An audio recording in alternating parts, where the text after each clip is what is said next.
ବର୍ତ୍ତମାନ ଯାହା ସୂଚନା ମିଳିଛି, ଆଉ 2 ଦିନ ସବୁ ସ୍କୁଲ ଛୁଟି। ଗ୍ରୀଷ୍ମ ପ୍ରଭାବକୁ ଦୃଷ୍ଟିରେ ରଖି ନିଷ୍ପତ୍ତି। ତେବେ ସୂଚନା ଅନୁସାରେ ସାରା ରାଜ୍ୟରେ ପ୍ରଚଣ୍ଡ ଖରାର ପ୍ରଭାବ ବଢ଼ିବାରେ ଲାଗିଛି। ପାରାଦୀପ, ଝାରସୁଗୁଡ଼ା ସମେତ ରାଜଧାନୀ ଭୁବନେଶ୍ୱର ଓ କଟକରେ ମଧ୍ୟ ଦିନର ତାପମାତ୍ରା ରାଜ୍ୟବାସୀଙ୍କୁ କଲବଲ କରୁଛି। ତେଣୁ ଏହି ଗ୍ରୀଷ୍ମ ପ୍ରଭାବକୁ ଦୃଷ୍ଟିରେ ରଖି ସବୁ ସ୍କୁଲକୁ ଆଉ 2 ଦିନ ଛୁଟି ଘୋଷଣା କରିଛନ୍ତି ରାଜ୍ୟ ସରକାର। ଆସନ୍ତାକାଲି ଏବଂ ପରଦିନ 19ରୁ 20 ସମସ୍ତ ସ୍କୁଲକୁ ଛୁଟି ଘୋଷଣା କରାଯାଇଛି।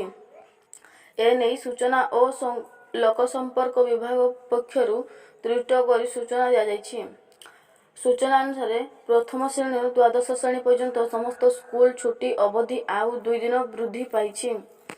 ସରକାରୀ ଏବଂ ବେସରକାରୀ ସ୍କୁଲ ସହିତ ସମସ୍ତ ଅଙ୍ଗନବାଡ଼ି ମଧ୍ୟ ଏପ୍ରିଲ 19ରୁ 20 ତାରିଖ ଦିନ ବନ୍ଦ ରହିବ ବୋଲି ସରକାରଙ୍କ ପକ୍ଷରୁ ନିର୍ଦ୍ଦେଶ ଦିଆଯାଇଛି। ଏହା ପୂର୍ବରୁ ଏପ୍ରିଲ 13ରୁ 16 ତାରିଖ ପର୍ଯ୍ୟନ୍ତ ରାଜ୍ୟର ସମସ୍ତ ସ୍କୁଲ ଛୁଟି ବନ୍ଦ କରିବା ପାଇଁ ଘୋଷଣା କରିଥିଲେ। ତେବେ 17 ତାରିଖରୁ ବର୍ଷା ହେବାର ଆଶା କରାଯାଇଥିବାରୁ ସ୍କୁଲ ଖୋଲିଥିଲା। କିନ୍ତୁ ଗ୍ରୀଷ୍ମ ପ୍ରଭାବ ବଢ଼ିବାରୁ ପୁଣି ଥରେ ସ୍କୁଲ ବନ୍ଦ କରିବା ପାଇଁ ନିଷ୍ପତ୍ତି ନେଇଛନ୍ତି ରାଜ୍ୟ ସରକାର।